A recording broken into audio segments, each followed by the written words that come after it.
اور اے نبی، ان کو آدم کے دو بیٹوں حابیل اور قابیل کے حالات جو بالکل سچے ہیں پڑھ کر سنا دو کہ جب ان دونوں نے بارگاہ الہی میں ایک ایک نیاز پیش کی تو ایک کی نیاز تو قبول ہو گئی اور دوسرے کی قبول نہ ہوئی۔ تب قابیل حابیل سے کہنے لگا کہ میں تجھے قتل کر دوں گا۔ اس نے کہا کہ اللہ پرہیزگاروں ہی کی نیاز قبول فرمایا کرتا ہے، اگر تو مجھے قتل کرنے کے لیے مجھ پر ہاتھ چلائے گا تو میں تجھ کو قتل کرنے کے لیے تجھ پر ہاتھ نہیں چلاؤں گا۔ مجھے تو اللہ رب العالمین سے ڈر لگتا ہے، میں چاہتا ہوں کہ تو میرے گناہ کو بھی سمیٹ لے اور اپنے گناہ کو بھی، پھر تو اہل دوزخ میں سے ہو جائے، اور ظالموں کی یہی سزا ہے۔ آخر اس کے یعنی قابیل کے نفس نے اس کو اپنے بھائی کے قتل ہی کی ترغیب دی تو اس نے اسے قتل کر دیا، پھر خسارہ پانے والوں میں ہو گیا۔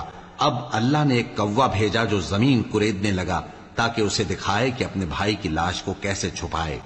کہنے لگا ہائے کمبختی، مجھ سے اتنا بھی نہ ہو سکا کہ اس کوے جیسا ہی ہوتا کہ اپنے بھائی کی لاش چھپا دیتا۔